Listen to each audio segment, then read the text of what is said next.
اور اب تھوڑی سی بات کریں گے ہم اسلام اور ٹیکنالوجی کے ذریعے اس کا فروغ۔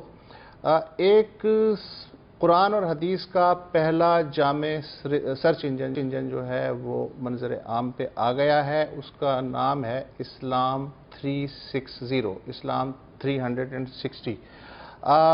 اس میں یہ ونڈوز، اینڈرائیڈ اور ایپل کے ساتھ کمپیٹیبل ہے، اور اس سافٹ ویئر کی تیاری میں تقریباً 5 بلین روپے لگے، مگر اب یہ فی سبیل اللہ پوری دنیا میں اویلیبل ہے۔ اس وقت تک 177 ممالک میں 21 لاکھ ڈاؤن لوڈ ہو چکے ہیں اسلام 360 سافٹ ویئر کے۔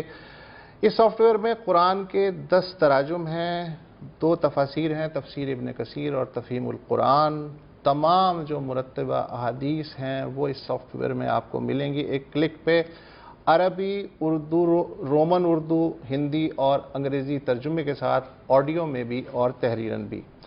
13 قاریوں کی آواز میں پورے قرآن کی قرأت، یعنی آپ قرآن صحیح تلفظ اور لہجے کے ساتھ پڑھ سکتے ہیں، اور آپ کے بچے جو ہیں وہ اس سے سیکھ سکتے ہیں۔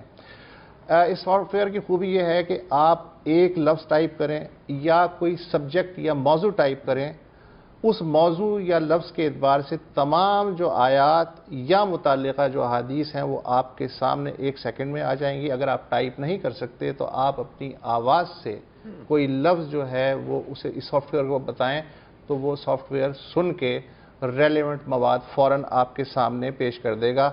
اس کے موجد ہیں، ایک IT کمپنی ہے اسلام ٹیکنالوجی مشن، اور اس کے جو باس ہیں زاہد حسین صاحب چھیپا کے ساتھ موجود ہیں۔ بہت شکریہ کہ آپ تشریف لائے۔ یہ جو آپ نے کشٹ اٹھایا، تقریباً 7-8 سال کی محنت کر کے ایسا جامع سافٹ ویئر کیا، تو آپ نے اس کو فی سبیل اللہ دان کر دیا، جبکہ آپ کی جیب سے بھی اتنے پیسے خرچ ہو گئے، تو یہ کچھ سمجھائیے یہ ہوا کیا ہے؟ پہلے تو وسعت اللہ صاحب بات یہ ہے کہ یہ تشنگی میری طرح اور بہت سارے لوگوں کو بھی ہوگی کہ قرآن مجید میں کوئی موضوع تلاش کرنا ان کے لیے بہت مشکل ہوتا ہوگا۔ تو یہی سوچتے ہوئے میں نے اس کو بنایا تھا، اور میں اکیلا ہی اس 4.8 ملین روپیز کو لگانے میں شامل نہیں ہوں، میرے ساتھ کچھ میرے دوست احباب بھی ہیں اور کچھ اہل مخیر حضرات بھی موجود ہیں۔ اور اس ایپلیکیشن سے کمانا مقصد اس لیے نہیں تھا کہ یہ اسی لیے بنایا گیا کہ یہ میرے والدین کی اور جو میری ٹیم ہے ان کے والدین اور ان کی بخشش کا باعث بن جائے۔ تو یہ آپ نے جو سامنے کھولا ہوا ہے کچھ ہمیں؟ جی میں دکھاتا ہوں۔ اگر اس میں آپ قرآن مجید پڑھنا چاہتے ہیں تو آپ پڑھ بھی سکتے ہیں، جیسے میں قرآن کریم پہ کلک کرتا ہوں، سورہ بقرہ پہ کلک کرتا ہوں۔ آپ اگر اس آیت کو سننا چاہتے ہیں یا پڑھنا چاہتے ہیں تو جسٹ کسی بھی آیت کے اوپر یہ آپ نے فنگر سے کلک کیا تو یہ آیت آپ کے سامنے چل جائے گی۔ آپ یہ چاہتے ہیں کہ میں اس آیت کو یاد کرنا چاہوں تو ریپیٹ کی فیسلٹی ہے، یہ اس آیت کو 1 لاکھ مرتبہ چلائے گا جب تک آپ کو یاد نہ ہو جائے۔ آپ یہ چاہتے ہیں کہ میں کسی اور قاری کی آواز میں سننا چاہتا ہوں تو یہ 12 سے زیادہ قرآن حضرات موجود ہیں، میں مشاری الفاظ سے لے لیتا ہوں اور پھر سے اسی آیت کے اوپر کلک کرتا ہوں، کیونکہ ٹائم کم ہے تو اس لیے میں ان کی آواز میں وہ چل جائے گا۔ اچھا، اب میں آپ سے ایک سوال پوچھنا چاہتا تھا کہ اب مطلب ظاہر ہے کہ بہت اس طرح کی ملتی جلتی ایپس ہیں، اس میں کیا مختلف؟ جی بالکل، اس میں سب سے بڑی بات جو کھڑو صاحب سب سے امپورٹنٹ ترین بات ہے وہ ہے قرآن مجید میں کوئی ٹاپک تلاش کرنا۔ الحمد سے والناس تک ہم سب پڑھتے ہیں، لیکن قرآن مجید کہتا کیا یہ بہت کم لوگ پڑھتے ہیں اس بارے میں۔ یہ ورڈ پر جائیے ایز اے ریفرنس بک کے طور پر۔ میں اپنے بیٹے کو بولتا ہوں بیٹا جھوٹ بولنا بری بات ہے، اللہ تعالیٰ قرآن میں فرماتا ہے، وہ کہتے ہیں کہاں لکھا ہے؟ بیٹا پوچھتا بابا جان کہاں لکھا ہے؟ تو آپ انگلش میں لائے لکھیے، اردو میں جھوٹ لکھیے، رومن اردو میں جھوٹ لکھیے، رومن اردو کی گنجائش ہے آپ کے پاس، ہندی میں جھوٹ لکھیے یا عربک میں کذب لکھیے۔ تو پہلے آپ ہی کی بات کو ہم انٹرٹین کر لیتے ہیں۔ یہ میں نے یہاں پر جھوٹ ٹائپ کر دیا، صحیح ہے، اور جھوٹ ٹائپ کرنے کے بعد میں نے سرچ کیا، یہ سرچ کر کے لے کر آ گیا 52 آیات ہیں جھوٹ کے اوپر۔ اور گوگل کے مطابق الحمدللہ میں دنیا کا پہلا انسان ہوں جس نے قرآن مجید کو رومنائز اردو میں ٹرانسلیٹ کیا۔ یہ میں نے کلک کیا اس کے اوپر۔ اب آپ اس کی اگر اردو پڑھنا چاہتے ہیں، یہ میں نے اردو پہ کلک کیا، وہ پوچھے گا اردو کس کی پڑھیں گے؟ شیعہ، سنی، اہل حدیث، دیوبند، تمام مکاتب فکر، تاکہ اتحاد بین المسلمین ہو سکے۔ یہ میں نے کلک کیا۔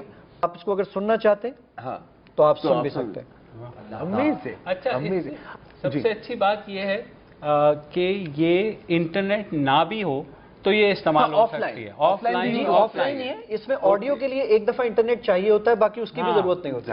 ایون جو ابھی وسعت اللہ صاحب بیان کر رہے تھے اس میں تفاسیر، تو میں ایک تھوڑی سی بات اور تصحیح کر دوں کہ وہ 2 تفاسیر نہیں، اس میں 4 تفاسیر۔ یہ مور پہ جب میں کلک کرتا ہوں تو یہ تفسیر آ گئی. اس میں تفہیم القرآن مولانا مودودی صاحب کی، تفسیر ابن کثیر، ڈاکٹر اسرار صاحب کی آڈیو تفسیر، مفتی سعید صاحب کی آڈیو تفسیر، یہ چاروں چیزیں اس میں موجود ہیں.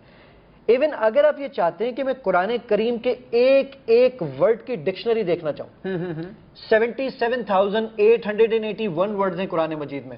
ہر ورڈ کی اگر آپ ڈکشنری دیکھنا چاہیں تو یہ دیکھیے ایک ایک ورڈ عربی میں، اردو میں یہ میں نے مردن پہ کلک کیا، مردن اردو میں کس کو کہتے ہیں یہ پوری اس کی ڈکشنری آپ کے سامنے موجود ہے. میں نے کہا مجھے اس کی انگلش ڈکشنری چاہیے، یہ پوری انگلش ڈکشنری آپ کے سامنے. بہت لوگوں کی دکانیں بند کر دیں گے لیکن ایک یہ میرا سوال ہے، اب 21 لاکھ 21 لاکھ ڈاؤن لوڈ زیادہ تر ظاہر ہے پاکستان سے شاید ہوئے ہوں گے یا کیا کہاں سے؟ 40% پاکستان، 40% 60% آل اوور. اچھا، تو انڈیا سے مدارس نے بڑا آپ کا ویلکم کیا ہوگا کہ اب جو ہے وہ اپنے بچوں کو یہ دے سکتے ہیں ٹیبلٹ.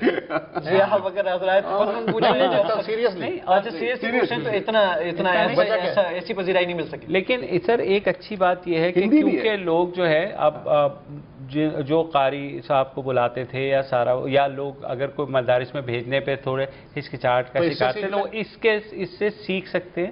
اور جتنی اس میں آپشنز ہیں تو میں تو کہتا ہوں اپنے بچوں کو تو سب سے پہلے میں ہی اس کو ریفر کروں گا. اچھا، علماء حضرات کا کیا خیال؟ جی علماء کی اس میں سرٹیفکیٹس موجود ہیں جس کے اندر یہاں پر آپ کے پاس علماء کے ڈفرینٹ علماء کرام کے میں نے سرٹیفکیٹس یہاں